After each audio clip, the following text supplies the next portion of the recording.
오늘은 다른 왕이 나셨다라는 제목으로 오셨다라는 제목으로 함께 말씀을 나누도록 하겠습니다. 얼마 전 미국 위스콘신주 메디슨에서 총기 난사 사건이 있었습니다. 이 사고로 3명이 죽고 7명이 다치는 일이 일어났습니다. 올해 미국은 학교에서만 여러분 몇 건이 일어났는지 아세요? 뉴스를 보니까 302건이래요. 아직 아니라 12월 초에. 그러니까 참 거의 매일 학교입니다. 학교에서 매일 한 건씩 일어난 꼴이니까 우리로서는 저는 상상할 수가 없습니다. 총기 사건이 저는 우리나라는 없다고 느낄 정도로 없거든요. 근데 매일 학교에서만 한 건이 일어난다면 저는 못 살 것 같아요. 불안해서. 어린아이들이 끔찍하게 죽어가는 일은 미국에서만 일어나는 일이 아닙니다. 우크라이나 전쟁, 또 중동의 가자지구, 레바논 지역, 이런 데선 더 심각한 일이 일어납니다. 언제나 이런 땅에 평화가 임할까요? 우리나라도 예외가 아닙니다. 대통령의 비상계엄, 탄핵 이후에 나라가 시끌시끌합니다. 언제나 이 나라가 안정을 되찾을지 다들 숨죽여 지켜보고 있는 실정입니다. 이런 시기에 성탄절을 맞이하는 우리의 마음은 한편에선 기쁘지만 한편에서는 또 무겁죠. 마냥 또 좋을 수만은 없는. 더욱이 이번 메디슨 총기 사건의 특이점은 좀 유래를 찾아보기 어렵다 그래요. 여학생이라고 그래요. 범인이 좀 드문 일이라고 그럽니다. 그리고 유치원부터 그 학교가 고등학교까지 있는 미션 스쿨이라고 그래요. 거기에 굉장히 좀 충격을 받았다고 그럽니다. 크리스마스를 앞두고 이런 일을 겪은 그 학교, 또 교회, 가정은 어떤 마음이겠는가. 참 혼란스럽고 침통하게 이루 말할 수 없을 것 같습니다. 다른 것도 아니고 어떻게 기독교 학교에서 이런 끔찍한 일이 일어날 수 있을까 싶습니다. 그러나 그런 일은 일어났고요. 또 우리는 이런 일이 일어날 수 있음을 보고 있습니다. 무엇이 문제이고 어디서부터 잘못된 것일까? 과연 우리에게 필요한 것은 무엇일까? 오늘 말씀을 나누면서 크리스마스의 진정한 의미를 되새기는 복된 시간이 되길 주님의 이름으로 축원합니다. 크리스마스가 되면 믿는 자나 믿지 않는 자나 다들 기분 좋게 하는 인사가 있죠. 뭐죠? 메리 크리스마스라고. 해피 크리스마스, 메리 크리스마스. 제가 이게 메리가 뭔가 해가지고 이제 메리 크리스마스 이게 무슨 뜻인가 좀 살펴보니까 즐거운 성탄절 되세요. 이런 겁니다. 가벼운 인사면서도 굉장히 기쁨을 나누는 인사인데 오늘은 여러분들과 함께 첫 크리스마스는 어땠나 그걸 한번 살펴보려고 그러는 거예요. 굉장히 충격적입니다. 아니 충격적이다 못해 끔찍합니다. 아주 테러블해요. 끔찍합니다. 저는 오늘 여러분들과 함께 자칫 세상이 만들어 놓은 들뜨기 쉬운 크리스마스 징글벨 막 하는 그런 들뜬 그런 크리스마스가 아닌 성경에서 말하는 원색적인 크리스마스를 나누고자 합니다. 여러분 먼저 마태복음 2장 3절을 보십시오. 헤롯 왕과 온 예루살렘이 듣고 어떻게 해요? 소동한지라. 여러분 역사상 첫 크리스마스를 맞이한 세상의 반응은 우리의 예상하고는 다릅니다. 한마디로 일대 대혼란입니다. 소동도 이런 소동이 없습니다. 헤롯 왕과 온 예루살렘이 소동했다. 이거 엄청난 소동이죠. 이 소동의 중심, 이 소동의 장본인은 다름 아닙니다. 헤롯 왕입니다. 왕이 소동하니까 나라가 뒤집히는 거죠. 뒤집어지는 겁니다. 우리나라도 지금 난리가 아닌데 최고 리더십이 한번 휘청하면 나라도 휘청하는 겁니다. 틴켈러는 이를 두고 헤롯이 날뛰었다고 하였습니다. 그는 무엇 때문에 이 크리스마스 소식을 듣고 뒤집어지고 날뛴 것일까? 여러분 헤롯과 온 예루살렘 왜 이렇게 소동한 것일까? 그것은 1절과 2절을 한번 보시면 나옵니다. 1절 2절 한번 보세요. 헤롯 왕 때에 예수께서 유대 베들레헴에서 나심에 동방으로부터 박사들이 예루살렘에 이르러 말하되 뭐라 그래요? 유대인의 왕으로 나신 이가 어디 계시냐? 우리가 동방에서 그의 별을 보고 그에게 경배하러 왔노라. 아니 유대인의 왕이 누굽니까 지금? 여러분 지금 유대인의 왕이 누구예요? 헤롯이잖아요. 이 헤롯 자신이 두 눈 시퍼렇게 뜨고 살아있는데 유대인의 왕으로 나신 이가 어디 계시냐 하면 이거 뭐 어쩌자는 겁니까? 지금 자기가 유대인의 왕인데 자기 보고 동방 박사들이 와서 유대인의 왕으로 나신 이가 어디 계시냐 그러면 이거 어떻게 하라는 거예요? 여러분 누가 왕이라는 겁니까?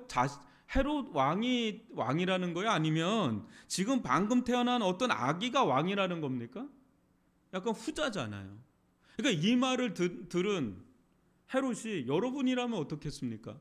저도 충격받을 것 같거든요. 내가 왕인데 지금 왕이 났다 그러면 여러분 꽤 충격받지 않겠어요? 지금 엄청난 충격을 받은 겁니다. 헤롯이. 아닌 게 아니라 헤롯은 유대인이 아니었습니다. 유대인이 아닌 사람이 지금 왕의 자리에 있으니 수많은 사람들로부터 정통성에 대한 이의 제기가 있었어요. 그게 굉장히 컴플렉스였고 예민했습니다.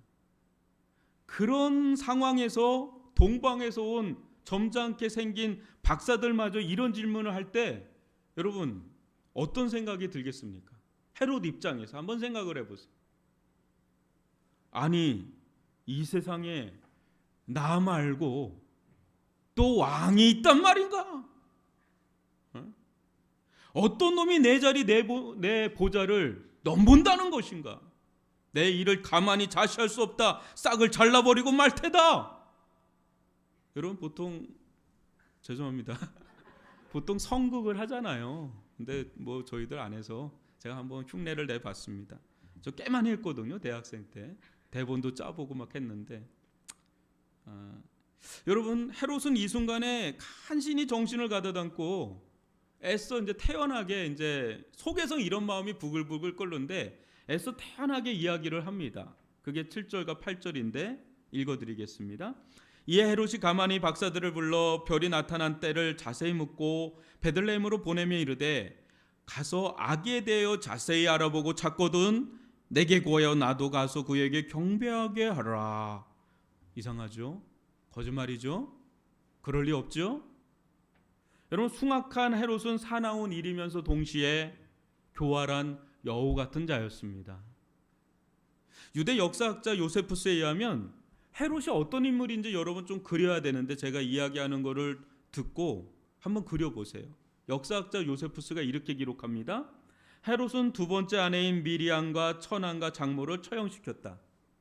어떤 인물인지 좀 느껴지죠. 대제사장인 힐카노스를 살해했다. 좀 느껴지죠. 통치 말기에는 미리암과의 사이에서 태어난 자신의 두 아들 알렉산더와 아리스토볼루스까지 처형했다. 죽기 직전에는 장남 안티파스까지 사형시켰다. 이게 요세푸스의 기록이에요. 여러분 헤롯이라는 인물이 좀 그려지나요? 어떤 인물같이 그려지나요? 저는 무서워요 그냥. 이렇게 포악한 늑대 같은 자가 있을까? 짐승도 이 정도는 짐승은 안 그러죠. 근데 머리 검은 짐승은 이걸 해요. 이런 짓을 해요. 여러분 헤롯은 그냥 사람이 아니에요. 구약의 바로 같은 사람이 헤롯입니다. 엄청 포악한 사람. 자기 처자식을 다 죽여버린 사람이면 말 다 했죠. 이런 헤롯이 너무 싫었던 게 뭘까요? 왜 이렇게까지 자기 아내도 죽이고 장모도 죽이고 처남도 죽이고 자식도 다 죽인 이유가 뭘까요, 여러분? 자기 말고 왕이 생길까 봐. 내가 왕인데 내가 왕이어만 되는데 다른 왕이 일어날까 봐 그거를 전전긍긍하며 싹을 다 잘라버리는 게 헤롯입니다. 그러나 기록에 의하면 그는 얼마 살지 않고 아주 비참하게 죽었다고 합니다. 여러분 아무도 그를 기억하는 이 없죠. 여러분 헤롯 어디서나 볼 수 있습니까? 성경에서만 겨우 볼 수 있죠. 아무도 헤롯을 기억하는 사람 없습니다. 그나마 성경이 있으니까 아, 헤롯이 있었구나, 이 정도 그냥 알고 있는데, 성경에서 뭐라고 고발하죠? 영원히 악인이라고 단죄하면서 고발당하고 있는 자, 가장 비참한 자가 바로 헤롯입니다. 차라리 나지 않았으면 좋았을 사람 중에 한 사람이 가룟 유다 외에 헤롯입니다. 사랑하는 성도 여러분, 크리스마스는 무엇입니까? 크리스마스죠. 이제 내일 모레면 25일이면 크리스마스 합니다. 크리스마스는 무엇입니까? 크리스마스는 우리에게 헤롯이 받았던 동일 질문을 던집니다. 그게 크리스마스예요. 무슨 질문이죠? 너희의 왕으로 나신 이가 어디 계시냐? 헤롯이 들었던 질문 우리에게도 질문합니다. 너희의 왕이 어디 계시냐? 여러분, 저와 여러분의 왕은 누구입니까? 예? 여러분은 아시죠? 예수요. 뭐 당연한 거 질문하고 있어요. 그럴 수 있는데, 저와 여러분의 왕은 어디 계십니까? 아, 제 안에 있어요. 이러겠죠. 목사님, 제 안에 있어요. 정답이에요. 예수님이 다가오시면 다가오실수록 헤롯처럼 세상처럼 소동할 수밖에 없어요, 여러분. 여러분, 예수를, 이 성탄절을 맞이한 예수를 여기도 우리가 이렇게 해놨지만, 여러분 가까이 오서 보면 여기 아기 예수 나오거든요. 아기 보면 얼마나 여러분 귀엽고 얼마나 예뻐요. 그죠? 요즘에 아기 울음소리 듣기가 너무 희귀해졌어요. 우리 옆집에 있는 젊은 가정이 저를 보더니 미안해하는 거예요. 아우, 죄송합니다. 너무 아기 울음소리가 크죠. 근데 저는 밤 1시고 2시고 그거 소리 들으면 너무 좋아요. 아기 울음소리 요새 듣기 어려우니까. 근데 여러분, 예수님은 그저 귀엽고 예쁜 전시용 아기로 온 분이 아닙니다. 예수는 저와 여러분에게 뭐라고 하시면서 다가오시냐면, 너의 전부를 원한다고 하면서 다가오십니다. 너의 일부를 원하는 게 아니라 너의 전부를 원한다. 나는 너의 정권을 가진 왕이 되기를 원한다고 하시면서 우리들 가운데 다가오십니다. 피상적인 왕이 아닌 진짜 왕으로 우리에게 다가오십니다. 예수님이 여러분 인생에 들어오시기 전까지 여러분의 왕은 여러분이었을 것입니다. 여러분 자신이 왕 노릇했을 것이고, 세상 또한 그렇게 사는 것이 인생 잘 사는 거야, 너희 인생은 너의 것이야 라고 하면서 우리에게 끊임없이 가르치고 메시지를 던져주고, 우리는 그렇게 살아왔고 그게 이거 있었던 사람입니다. 그러나 예수님은 여러분에게 오셔서 여러분의 왕자를, 여러분의 보좌를 자신에게 다 달라고 요청하시고 요구하시면서 오십니다. 불편하지요.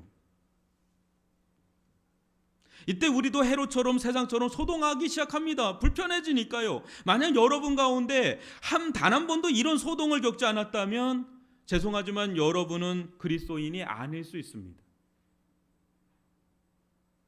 진짜 그리스도인이라면 이런 소동 한두 번은 다 겪습니다. 아, 내가 내 인생 내 마음대로 살고 싶은데 불편한 겁니다. 예수님은 전권을 원하니까요. 전부를 원하니까요. 나는 너의 왕이 되기를 원한다고 자꾸 들어오니까요. 어느 순간 불편해지기 시작하는 거죠. 소동이 일어나죠. 막 예수가 왕인가? 내가 왕인가? 격하게 부대낍니다. 이런 가정 속에 일대 대혼란, 거짓 헤롯들이 날뛰기 시작합니다. 내 안에서. 아니, 내 인생 내 건데 당신이 뭔데 나의 왕자를 내놓으라 말아 해. 내 인생도 내 것이고 내 시간도 내 것이고 내 마음도 내 것이고 내 물질도 내 것이고 내 성공도 내 명예도 내 달란트도 내 능력도 내 가족도 다 내 것인데 당신이 뭔데 나보고 이래라 저래라 해. 당신은 그저 필요할 때 도와주면 돼. 내가 하나님 부를 때만 도와주면 돼. 내가 원하는 것만 들어주면 돼. 하나님, 나 이걸 원해요. 우리 애들이 대학 좋은 대학 가기를 원해요. 취직 잘 되기를 원해요. 아기 낳기를 원해요. 결혼하기를 원해요. 이거 들어주면 돼. 치유 기도하면 아프면 그거 낫게 해주면 돼. 요. 그러면 적잖게 왕처럼 대우는 해드릴게요. 가까이 오지 마세요. 그냥 적당한 거리 가지고 그냥 그렇게 살자고요. 그게 서로 편해요. 이것이 우리 속마음일지 누가 합니까? 말로는 주님은 나의 왕이십니다. 나의 주인이십니다. 말은 그렇게 하지만, 찬양도 그렇게 하지만 우리 속마음을 한번 들여다보자고요. 팀 켈러는 이런 이야기를 합니다. 성경에 따르면 궁극적으로 세상의 악은 자기중심적이고 독선적이고 자아도취적인 우리 마음에서 비롯된다. 우리는 다 세상이 나와 내 필요와 갈망을 중심으로 돌아가기를 원한다. 하나님이나 이웃을 섬기기는커녕 오히려 자신이 섬김을 받기를 원한다. 요컨대 만인의 마음속에 작은 헤롯 왕이 있어 자신이 지배하려 하고 무엇이든 자신의 주권과 전능성을 침해할 만한 것에는 위협을 느낀다. 우리는 다 자기 영혼의 선장이요 자기 운명의 주인이 되기를 원한다. 그렇죠. 우리는 우리가 선장이고 우리가 주인이고 우리가 왕이 되기를 원합니다. 그러기에 예수께서 절대적권자 보좌를 요구하면 우리도 헤롯처럼 미쳐 날뛰기 시작하고 소동하기 시작한다는 겁니다. 우리 마음에 크고 작은 헤롯이 있습니다. 교회라고 없을까요? 교회 다닌다고 없을까요? 세상 사람들만 그럴까요? 아니에요. 다 똑같아요. 좀 다르긴 했지만 우리도 있죠. 세상이 왜 이렇게 평화가 없는가? 왜 이렇게 곳곳에 전쟁과 싸움이 난무한가? 교회도 왜 예외가 아닌 이유가 뭔가? 왕의 자리를 예수님께 내주기 싫은 제가 있기 때문에. 왕의 자리를 예수님이 아닌 내가 왕이 되고자 하는 제가 있기 때문에 그래요. 이 제가 있는 이상 세상이 하는 일이라고는 고작 끔찍한 일밖에 없습니다. 16절로 18절을 보십시오. 이에 헤롯이 박사들에게 속은 줄 알고 심히 노하여 사람을 보내어 베들레헴과 그 모든 지경 안에 있는 산의 아이를 박사들에게 자세히 알아본 그때를 기준하여 2살부터 그 아래로 다 죽이니, 이에 선지자 예레미야를 통하여 말씀하신 바 라마에서 슬퍼하며 크게 통곡하는 소리가 들리니 라헬이 그 자식을 위하여 애곡하는 것이라. 그가 자식이 없으므로 위로받기를 거절하였도다 함이 이루어졌느니라. 끔찍한 일이죠. 2살 이하로 애들이 한 20-30명 정도 됐다 그래요. 그 아이들이 다 애기들이잖아요. 핏덩어리잖아요. 다 죽었어요. 헤롯이 이렇게 사륙한 자예요. 너무너무 끔찍한 자죠. 세상의 통곡과 슬픔, 상처와 고통이 끊이지 않는 이유는 죄 때문입니다. 지금도 우크라이나, 아까 얘기했지만 중동의 지역이나 세계 곳곳에서 일어나는 그 2000년 전에 헤롯 때도 있었던 그 일이 왜 오늘날에도 여전히 끊이지 않고 계속해서 이어지는 이유는 뭘까?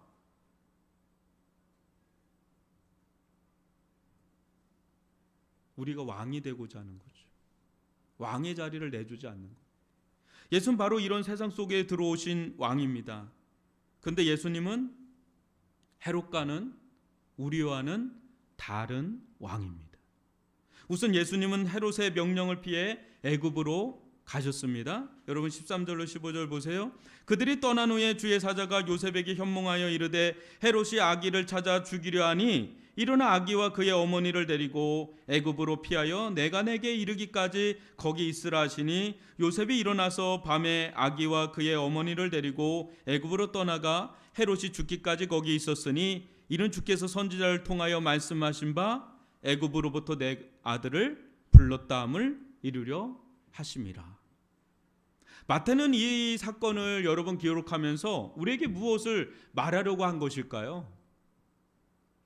당시 헤롯을 피해서 많은 유대인들이 피신한 곳이 애굽의 알렉산드리아라고 합니다. 아마도 요셉은 그곳으로 갔을 거라고 추정합니다. 그러나 이 상황은 단순히 헤롯 때문에 피신하고 막 그렇게 했던 단순한 피신, 우연한 피신이 아니라 하나님의 말씀이 성취되는 피신입니다. 뭡니까?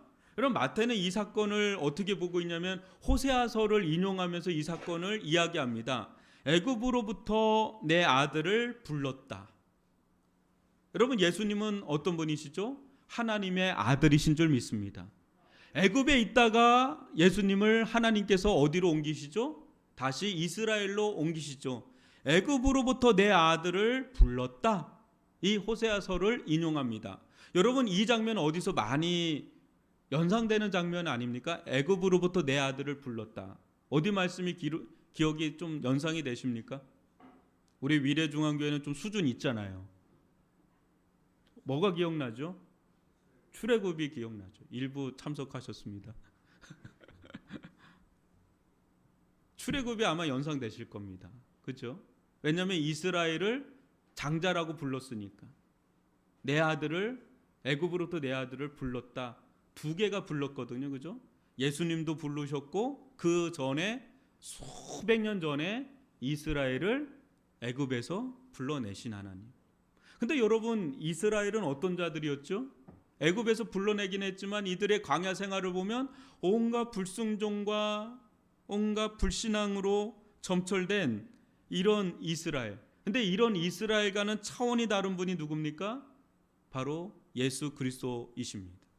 예수는 겉으로 볼 땐 힘없는 악에 불과하지만 실은 예수님은 일부러 이런 모습으로, 연약한 악의 모습으로 이 세상에, 이 땅에 오신 만왕의 왕이요 만주의 주이신 줄 믿습니다. 이 예수님은 불순종의 아들로 오신 게 아니라 완전한 순종의 아들로 오셔서 또 우리를 대신에 심판받는 고난의 종으로 오셔서 우리를 또 세상을, 이 세상 가운데서 하나님의 나라로 출애굽시킬 만왕의 왕이요 만주의 주로 오신 진정한 구원자이신 줄 믿습니다. 여러분, 진정한 출애굽은 뭘까요? 여러분, 애굽에서 지금 이스라엘로 오면, 적각거리고 흐르는 이스라엘로 오면 그게 진짜 출애굽인가요? 거기에서도 엄청난 많은 일들이 일어났죠. 적각거리고 흐르는 이 가나안 땅, 이스라엘 땅에서 얼마나 많은 곤욕과 고통과 아픔을 겪습니까? 여러분, 이 세상에서 여기 살다가 미국으로 가면 잘 될까요? 아프리카로 가면 잘 될까요? 아닙니다, 여러분. 여러분, 부산에 살다가 서울로 오면 잘 될까요? 어디 가든 다 사람 사는 곳은 다 비슷합니다. 여러분, 우리의 소망은 어디입니까? 하나님의 나라인 줄 믿습니다. 진정한 출애굽은 이 세상 가운데서 하나님의 나라로 이끌어가는 것이 진정한 출애굽인 줄 믿습니다. 바로 예수님은 우리를 이 세상 가운데서 하나님의 나라로 출애굽시킬 진정한 구원자여 왕이신 줄 믿습니다. 예수님은 헤롯과 다른 왕입니다. 예수님은 헤롯과 닮은 세상과 우리와도 다른 왕입니다. 예수님은 헤롯과 달리 우리를 죽이지 않으십니다. 여러분, 헤롯 같았으면 벌써 우리 끝났어요. 하나님이 헤롯 같았으면 우리 벌써 이 자리에 못 있어요. 오히려 예수님은 우리를 대신해서 순종해 주셨고 대신 심판받는 고난의 종으로서 우리를 구원하셨습니다. 예수님 안에서 진정한 출애굽인 하나님의 나라가 열립니다. 그래서 이 예수님을 나의 왕으로 모셔드릴 때, 또 내 안에 있는 거짓 헤롯 같은 왕들을 내쫓을 때, 그때 진정한 크리스마스 축제가 시작됩니다. 그럼 크리스마스는 언제 시작됩니까? 내 안에 예수가 임할 때, 그 내 안에 거짓 헤롯 왕 같은 거짓 왕들이 쫓겨나갈 때, 그때 여러분들 마음 가운데 크리스마스 축제는 그때 시작됩니다. 징글벨 한다고 시작되는 게 아니라 예수님을 받아들일 때 시작될 줄 믿습니다. 두 번째, 예수님은 천사의 지시를 받아 어디로 가셨습니까?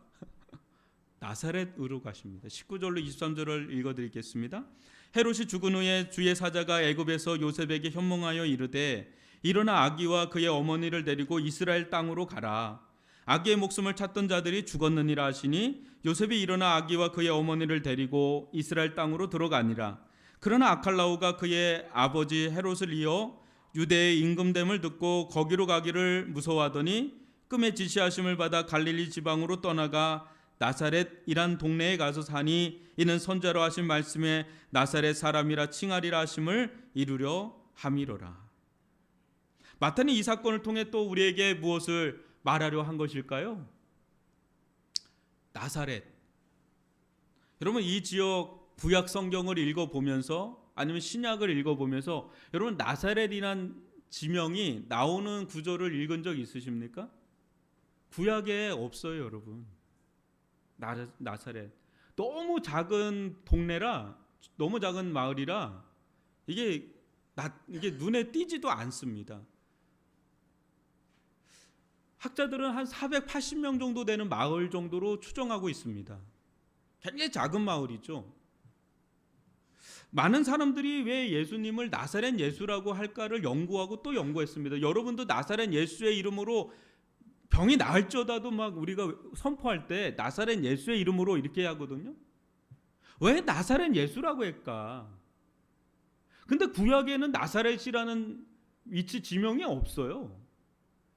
그러니까 많은 학자들이 고민이 되는 거예요. 나사렛이라는 동네가 있나? 왜 나사렛이라고 했을까라고 연구한 끝에 이사야서 11장 1절에 보면 이런 구절이 나옵니다. 이새의 줄기에서 한 싹이 나며 그 뿔에서 한 가지가 나서 결실할 것이요. 이새의 줄기에서 한 싹이 난다.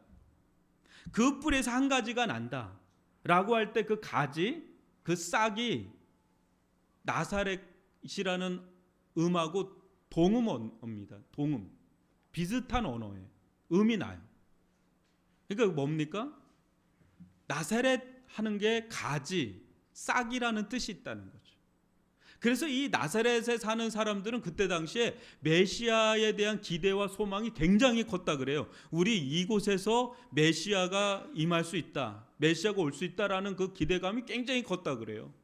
거기에 예수님께서 가서 사시면서 무슨 사람이라고 불리냐면 나사렛 사람. 너는 부산 사람이야, 너는 서울 사람이야 할 때 예수님은 나사렛 사람. 그러나 작디 작은 마을, 눈에도 띄지 않는 나사렛 출신 예수는 후에 뭐 때문에 발목이 잡히냐면 막 예수님이 기적을 행하고 이적을 막 했는데 예수님 보고 사람들이 선지자다, 하나님의 사람이다 막 그랬는데 어디 출신인데? 나사렛 출신. 에이, 나사렛은 거기 선한 게 나올 수가 없어. 예수님의 12제자 중에 나다나엘마저도 나사렛은 선한 것이 무슨 선한 것이 있겠느냐? 그렇게 비아냥됐던 곳이 나사렛입니다. 무언가 큰 일을 했던 인물도, 무엇인가 큰 일을 이루는 것도 아무런 존재감이 없던 지역인 나사렛입니다. 이스라엘을 구원할 메시아, 온 세상을 구원할 메시아는 죄송합니다, 적어도 강남 정도는 돼야 되는 겁니다. 이게 우리에게 와닿는 걸 얘기하는 겁니다. 강남 정도 되는 곳에서 큰 인물도 나오고요, 큰 일도 일어나는 것이지 어디 있는지도 모르는 총구석에서 무슨 인물이 나고 무슨 일이 일어나겠는가 싶은 거죠. 예수님은 수도 예루살렘에서 자라지 않고 시골 중에 시골 깡촌 나사렛에서 자라십니다. 그래서 나사렛 사람이라고 불립니다. 여러분, 이것이 우리에게 무엇을 말해주는 것입니까? 이왕이면 좀 예루살렘에서 나시지. 이왕이면 베들레헴 못하면 베들레헴에서라도 나시지. 왜 나사렛이야? 그것 때문에 나사렛, 거기는 인물 없어. 왜 그런 말을 굳이 들어가면서까지 멸시천대를 받으시면서까지 나사렛 사람으로 자라셨을까? 예수님은 헤롯 왕과도 다른 왕이고 우리와도 다른 왕이고 우리가 생각하는 왕하고도 달라요. 예수님은 무시받고 멸시천대받는 이름으로 오셨어요. 예수님은 당시 유대인들이 기대한 힘이 있는 헤롯 왕 같은 왕적 메시아가 아닌 십자가로 승리하는 고난의 종으로 오신 왕입니다. 그러니까 여기서 부딪히는 거예요. 내가 원하는 메시아, 내가 원하는 왕은 이런 모습인데 예수님은 전혀 그런 모습이 아니거든요. 멸시천대받는 모습으로, 고난받는 모습으로. 여러분, 만약 예수님이 세상 왕 같은 분이었다면 얼마나 불안하고 무섭겠습니까? 만약에 예수님이 하나님이세요. 그런데 푸틴 같은 하나님이라면, 김정은 같은, 죄송합니다 이런 표현 자꾸 써서, 그런 하나님이라면 여러분 그 무서워서 믿을 수 있어요? 벌벌 떨면서 눈치 보면서 어떻게 하면 잘 보일까? 어떻게 하면 잘 보일까? 얼마나 무서워서 전전긍긍하면서 그렇게 살겠어요. 야, 다 썰어버려. 다 없애버려. 다시 낫게 하면 되지 뭐. 다시 태어나게 하면 되지. 다시 자라게 하면 되지. 여러분, 이런 하나님이셨다면, 이런 예수님이셨다면 우리 예수님 제정신으로 못 믿습니다. 근데 우리 예수님은 어떤 죄와 어떤 허물에도 불구하고, 어떤 연약함에도 불구하고 우리는 예수님을 그런 분으로 보지 않기 때문에, 믿지 않기 때문에 언제든지 주님 앞에 염치불구하고 나가잖아요. 어제 제 짓고도 오늘 또 나오잖아요. 주님, 저를 불쌍히 여겨달라고, 저를 긍휼히 여겨달라고. 내 허물, 내 연약감 뻔히 알면서도 주님 앞에 또 염치불구하고 얼굴에 철판 깔고 또 나오잖아요. 주님, 저 불쌍히 여겨달라고, 받아달라고. 왜요? 예수님이 어떤 분이신지 아니까. 사는 수준도 상황도 조건도 다르지만 우리는 예수 안에서 비로소 평화를 누리고 또 위로를 얻고 참된 자유와 안식을 얻습니다. 예수 안에서 여러분, 우리의 가짜는 어떤 면류관, 왕자, 보좌 여러분 내려놔요. 그거 그렇게 중요하지 않아요. 아우, 나는 어디 출신이라고, 나는 무슨 대학 출신이라고, 나는 무슨 일 한다고, 나는 어디 산다고. 여러분, 그거는 아무 소용이 없어요. 구원에, 하나님 나라에 가는데 아무런 그게 없어요. 여러분, 물론 이 땅 가운데서는 필요할지 몰라도 그동안 별것도 아닌 것으로 우쭐해하기도 하고 시샘하기도 하고 또 그런 걸 또 못 가지면 절망하기도 하고 비교의식에 사로잡혔던 그런 죄들, 너무 부끄럽고 후회스러워서 회개해서 그 사람이 어디 출신이고 어디에 살고 무슨 일을 하든 상관없이 위대하고 놀라우신 왕 예수를 섬긴다는 사실 하나만으로도 하나 되는 일이 일어나는 곳이 교회입니다. 그래서 교회에서는 그런 거 신경 별로 안 써요. 당신이 세상에 어디에 살든, 당신이 세상에서 무슨 일을 하든, 당신 세상에서 어떤 일을 하든 그거는 우리에게 그렇게 중요한 게 아닙니다. 예수를 믿는다는 이유 하나로 우리는 하나 되고요, 서로를 위로하고요, 서로를 격려하고요, 서로를 소망을 심어주면서 같이 하나님의 나라 같이 가자, 손에 손을 잡고 나가는 곳이 교회고, 그런 자들이 진정한 크리스찬인 줄 믿습니다. 사는 성도 여러분, 나사렛에서도 얼마든지 하나님의 일이 일어날 수 있습니다. 온 세상을 구원할 일이 일어날 수 있다고요. 이 위례에서도 하나님의 일은 얼마든지 일어날 수 있는 줄 믿습니다. 서울에서 약간 좀 나와 있지만 그래도 40%는 송파입니다. 그리고 우리가 대단한 게 그래도 하남도 걸쳐 있고요. 여러분, 성남도 걸쳐 있고요. 어떻게 보면 참 독특한 지역인데 하남도 품고 성남도 품고 서울도 품으라고 하는 좀 있습니다. 별로 아멘이 없는데 하여튼 그렇습니다. 여러분, 지금도 하나님의 일은 우리가 전혀 알지 못하는 오지에서 일어나고 있는 줄 믿습니다. 여러분, 하나님 나라 가면 깜짝 놀랄걸요. 전혀 예상치 못한 지역, 전혀 예상치 못한 사람이 막 면류관을 쓰고 있는 걸 보면 와, 이게 왜 이런 일이 일어났지 하는데, 하나님이 주목하신 것은 나사렛일 수 있다는 거죠. 예루살렘이니까 무조건 예루살렘이니까가 아니라는 거죠. 그 공식은 하나님께는 안 통해요.